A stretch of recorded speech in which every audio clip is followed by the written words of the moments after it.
তো বন্ধুরা, যে মামনি কি করছে দেখি। আজকে আমি কোনো কোটাকুটি করব না, ভালো লাগছে না। দেখি কী করছে। বাবা রান্নাঘরে রয়েছে। অনি, হ্যাঁ, কি করছো? কি করব?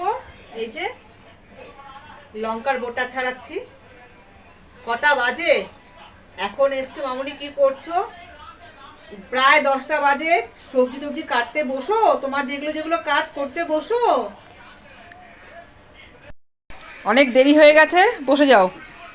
আমি তোমাকে এটাই বলার জন্য আসলাম যে আজকে আমি কোনো কোটাকুটি করব না।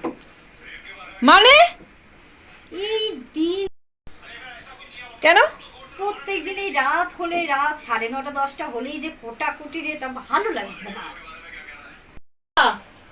আমার মাথাটা প্লিজ খাস না। একটা কথা বলবো? বল, তোর তো কথা শেষ। বললে যে মাথাটা খাস না, হ্যাঁ, আমি না ফুচকা খেয়েও দেখেছি, বিরিয়ানি খেয়েও দেখেছি। তোমার মাথাতে খেয়ে যে স্বাদ, কোনোটাই পেলাম না। বোঝো ঠেলা।